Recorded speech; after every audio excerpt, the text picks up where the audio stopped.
L'épisode que vous allez écouter vous est proposé en partenariat avec Indeed.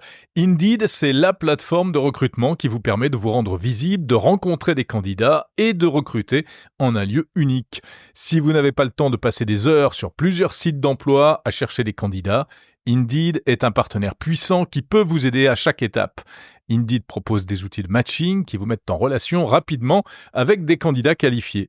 Personnellement, ce que je trouve particulièrement intéressant, c'est l'intégration sur une même plateforme de tous les outils pour gérer les candidatures.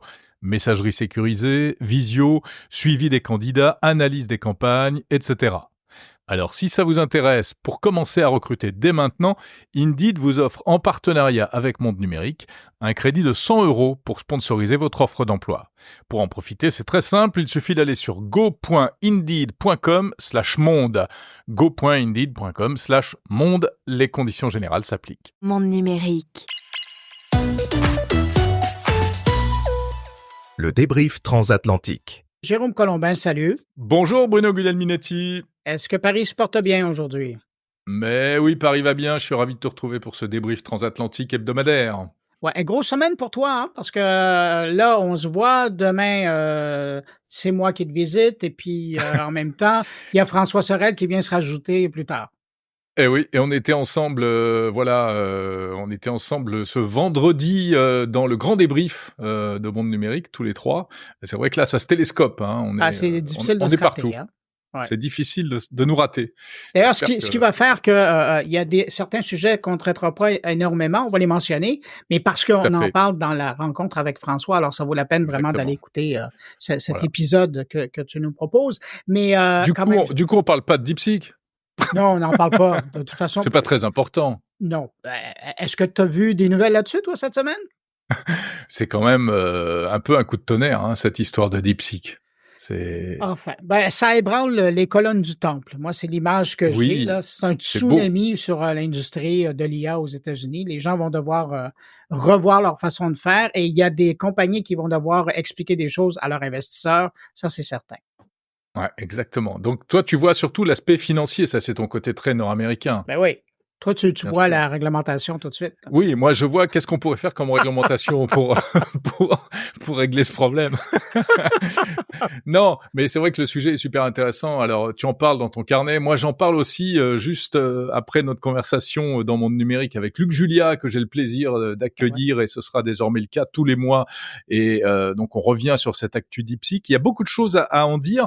Le choc, c'est que il semble qu'on puisse donc faire de l'IA puissante mais frugale, ce qui est une mauvaise nouvelle pour les boîtes américaines, mais peut-être une bonne nouvelle pour d'autres entreprises, des startups et notamment européennes. Et c'est amusant parce que nous, ça arrive dans un certain contexte, puisque la semaine prochaine, à Paris, il y a un grand sommet sur l'IA. Donc, je pense qu'on en parlera ensemble c'est ce dont on va parler la semaine prochaine. Ouais. Exactement. Tu seras notre reporter officiel.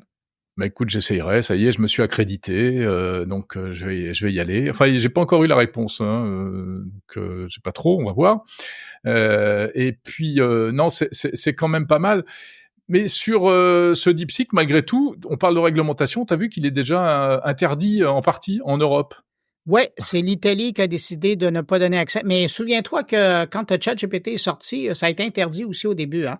Alors, on est en train de répéter l'histoire. Les Italiens, quand même, ils sont... je ne vais pas utiliser le mot craintif, mais disons qu'ils veulent voir les choses aller avant de les offrir à tout le monde chez eux. Et puis, je voyais aussi aujourd'hui que l'Irlande va ouvrir une enquête pour voir un peu ce qui en sort de ça, parallèlement aux enquêtes qui sont faites par Microsoft, par OpenAI. Il y a beaucoup de monde qui regarde de très près qu'est-ce que c'est exactement. Ouais, c'est étonnant. Apparemment, c'est pour des questions de protection des données personnelles, hein, DeepSeek en Italie. Ouais, puis de toute façon, je pense qu'on va rappeler aux gens que c'est formidable, vous pouvez l'essayer, vous pouvez vous amuser, vous pouvez le tester, mais gardez toujours en tête. Toi, tu l'as essayé? Oui. Mais gardez toujours en tête que c'est un logiciel qui vient d'une entreprise qui est basée en Chine, et que de par la loi en Chine, lorsque vous êtes une entreprise technologique, vous devez toujours laisser une porte d'accès au gouvernement et aux services de renseignement pour la sécurité nationale de l'État. Alors, allez pas confier vos plus grands secrets ou votre carnet d'adresses là-dessus. Ce serait une grande bêtise. Tu as tout à fait raison de le préciser. Effectivement, il faut quand même être assez prudent dans l'utilisation de ce chatbot. Et ce que tu as vu aussi, il y a un truc qui est intéressant, c'est que donc tu l'as dit, il est chinois, il est soumis à la censure chinoise, hein, évidemment. Donc il y a des sujets Ouais. sensibles sur lesquels il ne s'exprime pas. Dès qu'on l'interroge sur ce qui s'est passé place Tiananmen ou sur l'action du premier ministre chinois, Même etc. si Taïwan existe. Voilà, exactement. C'est motus et bouche cousue. Soit il répond pas, soit il te sort le discours officiel, très politiquement correct. Mais il y a des journalistes du Guardian, le journal britannique, qui ont fait des trucs intéressants. Ils lui ont posé des questions un peu sensibles comme ça, et ils lui ont demandé de répondre en utilisant ce qu'on appelle, alors moi je connaissais pas, j'avoue, le langage leet speak.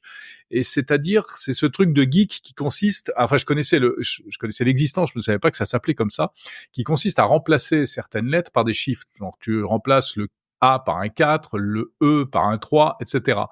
Et donc, le DeepSeek sait faire ça. Il sait parler comme un vrai geek en utilisant ce langage-là. Et ce qui est très intéressant, c'est que dans ce cas-là, eh bien, il est beaucoup moins accro au politiquement correct. Et il donne des réponses qui ont l'air de passer la censure.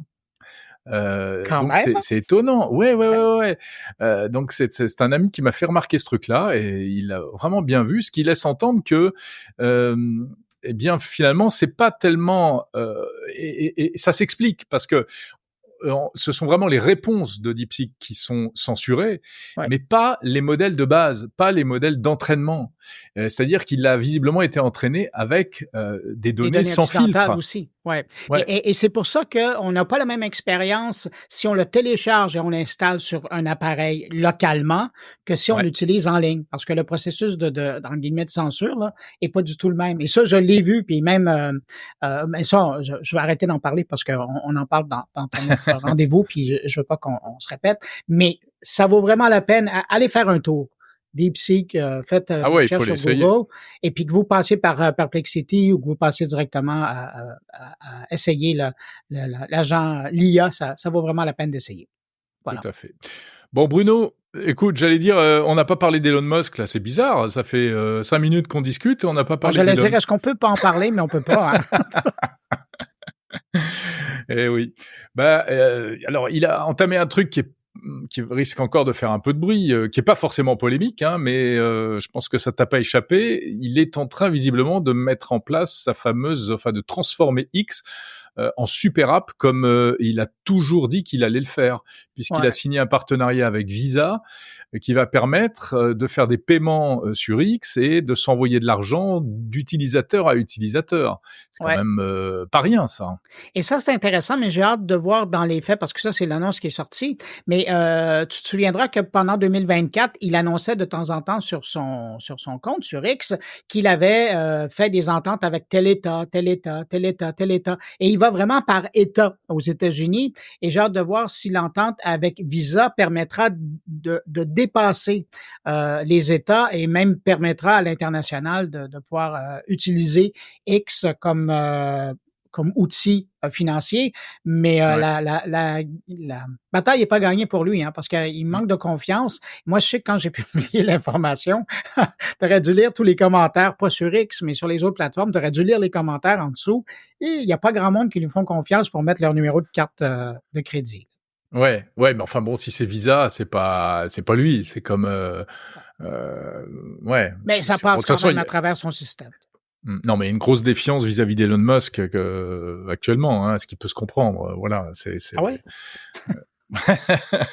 oui, le personnage est étrange. Non, mais après, c'est pas pour prendre sa défense, mais je trouve on est dans l'exagération totale, et notamment ici chez nous en France. Il y a plus de limite, quoi. Il y avait un ancien ministre l'autre jour qui le traitait de fou en disant, en plus c'était extrêmement insultant parce que il disait de toute façon il est Asperger au dernier degré, il est complètement fou, etc. Déjà quand tu es Et qu'est-ce Asperger, que tu n'es ça pas vient voir dans le complètement quoi? fou, Ah ouais. ça n'a rien à voir. Ah ouais. Donc tu vois, ça devient absolument n'importe quoi. Aïe, aïe. Enfin bon. Jérôme, est-ce que tu as vu passer le nouvel appel de Yoshua Bengio? Absolument, et je voulais que tu m'en parles parce que c'est quand même intéressant. Yoshua Bengio, qui est canadien et qui est un grand ponte de l'IA et qui remet une couche sur le côté attention, danger avec l'intelligence artificielle, c'est ça? Ouais, parce qu'il y a 2 ans, il nous avait fait le coup. Il avait signé, à la fois aux Nations unies, mais aussi dans un j'allais dire un manuscrit ou une pétition qui avait été faite par des gens de l'industrie sur le fait que il fallait regarder sérieusement les enjeux et les risques rattachés à l'utilisation de l'intelligence artificielle. Et là, il en remet, mais cette fois-ci, c'est à la demande du gouvernement britannique. Tu te souviendras, il D'accord. y a eu un sommet il y a 1 an et quelques mois en Angleterre. D'ailleurs, c'était notre bon roi Charles III Mmh. qui était le patron de l'événement. Et dans le cadre de l'événement, il y avait le premier ministre de l'époque qui avait mandaté Yoshua Bengio à aller chercher des experts qu'il estimait pour écrire un rapport sur les risques, la sécurité entourant l'IA avancée. Et donc, on vient d'avoir la publication.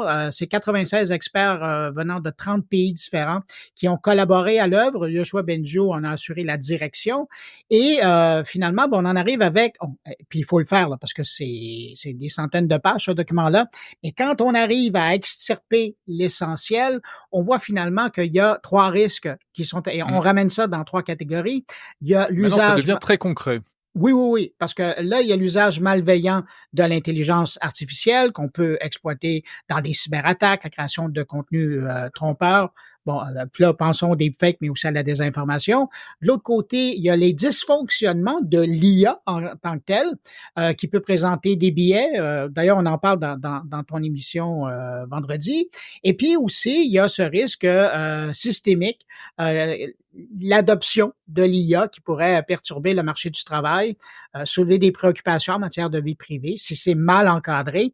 Et donc, pour ça, il arrive avec sa bande d'experts à arriver avec différentes mesures qui sont proposées. Je ne vais pas passer à travers, là, mais si ça vous intéresse, le chemin le plus court, je vous dirais, c'est vous allez sur moncarnet.com. Il y a un Ouais, tout à article et fait. à la fin, il y a un lien pour aller télécharger. Il y a l'article si vous voulez faire un résumé de la chose. Qui est Mais très, sinon, très bien. merci.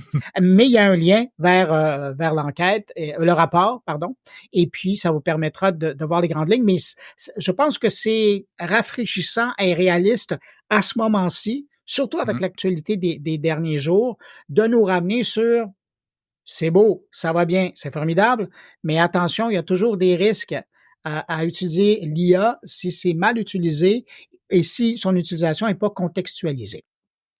Tout à fait, c'est une vigie, nécessaire, Yoshua Ah ouais, ouais. Bengio, comme d'autres. Mais c'est vrai que la c'est une ligne de crête qui est difficile à tenir parce qu'il faut pas non plus effrayer, tu vois? On en a déjà parlé ensemble. Le discours en Europe, et en France est souvent, anxiogène par rapport à l'IA. Ouais. C'est toujours, «Oh là là, tout ce que ça va changer, tous les défauts, tous les risques» et cetera. Et alors que quand tu vas aux États-Unis, bah, c'est l'inverse, c'est une espèce de c'est C'est l'Eldorado. formidable, c'est Ouais. l'Eldorado, voilà. Donc il faut essayer de trouver un juste milieu en réalité, et c'est ce juste milieu qui est difficile à trouver. Et je pense que c'est là où le sommet de l'IA à Paris va essayer de bien se positionner là-dessus. Ça va être une vision assez européenne. J'espère que ce sera pas une vision trop négative, ce serait dommage. Mais il faut aussi, parce qu'il faut quand même de l'optimisme, mais il faut du réalisme. Enfin, c'est vrai que c'est intéressant ce que dit Yoshua Bengio parce que c'est du coup il met le doigt de manière très très concrète sur des risques qu'on a déjà, en fait, auxquels on est déjà confronté aujourd'hui. C'est déjà une réalité, ces problématiques-là. Mais selon toi, est-ce que tu as l'impression que va sortir du sommet une entente, une déclaration, quelque chose comme ça?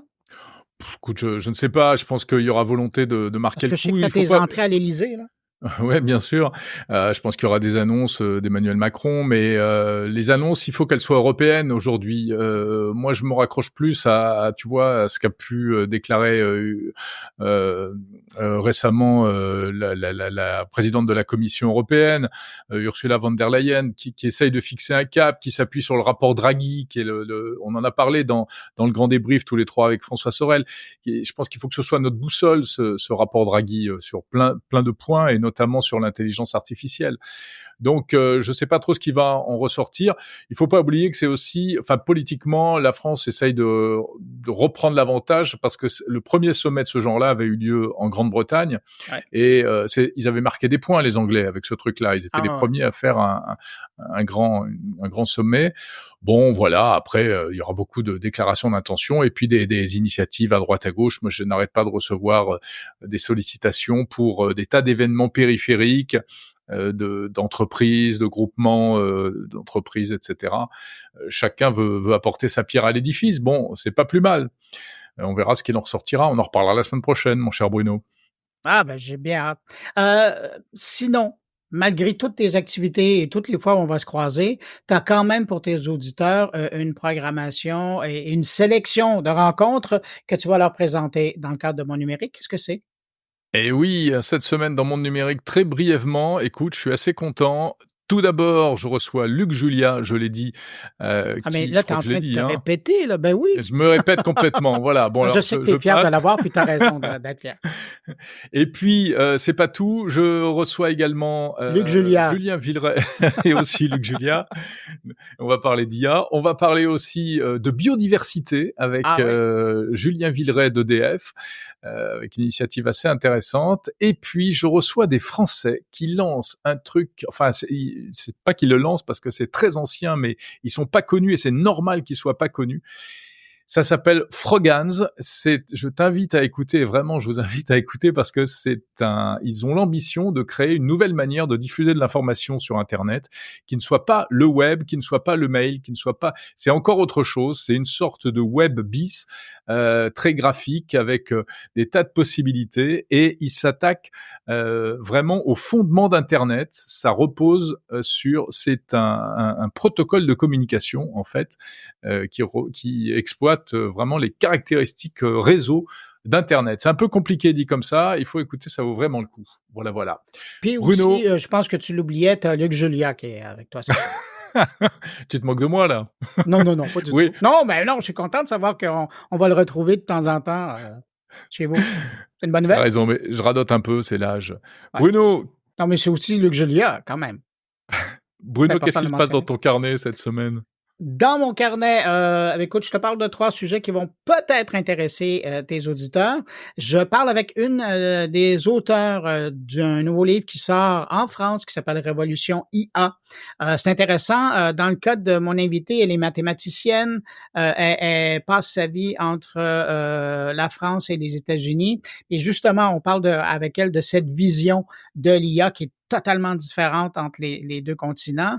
Et puis aussi, de l'évolution, de l'intégration de l'IA un peu partout dans nos vies. J'accueille aussi Tariq Krim avec lui. Tariq Krim. Oui, Tariq, regarde, t'as Luc Julia, moi j'ai Tariq Krim.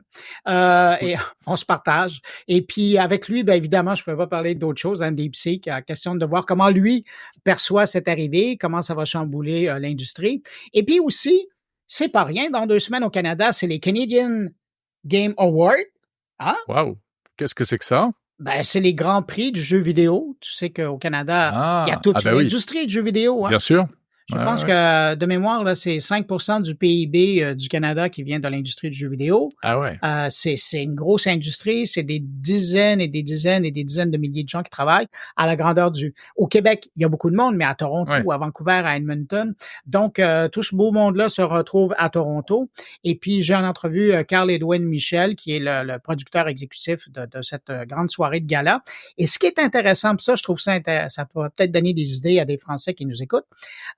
C'est que plutôt que de faire juste un gala où on va donner des prix aux gens, ils utilisent le prétexte que l'industrie se retrouve à Toronto pour, pendant la journée, faire une exposition où les gens peuvent venir jouer aux jeux, venir essayer les titres canadiens. Oui. Puis quand on sait que 88% de ce qu'on produit est exporté en fait de titres. Alors, il y a des petits studios, il y a des immenses studios et c'est l'occasion, donc, pour les gens qui iront faire un tour à l'événement, de tester, de voir des jeux, c'est gratuit, puis le soir, de participer au gala. Eh bien, écoute, c'est alléchant tout ça. J'espère. Formidable. Écoute, à découvrir, à écouter donc dans ton carnet. Et moi, je te dis à très prochainement sur une de tes déclinaisons. Oui, on est un peu perdu là. Jérôme, c'est pas compliqué. Si vous êtes sur Mon Numérique, vous regardez, là, la prochaine chose à écouter, c'est tout ce qui vient tout de suite après sur le fil d'écoute. Voilà. De votre application d'écoute de podcast. De podcast. Mon cher Bruno, je te dis bye bye. J'invite tous nos auditeurs respectifs à nous retrouver dans le grand débrief avec François Sorel. Alors ça, c'est sur Monde Numérique, épisode du mois de janvier. Et puis, on se retrouve la semaine prochaine. Ben oui, puis je te souhaite une bonne mission. Moi, j'attends, tu étais mon rapporteur officiel. Hein? Allez, je vais m'y atteler tout de suite. Bon sommet. Allez, salut. Salut. Ciao, bye.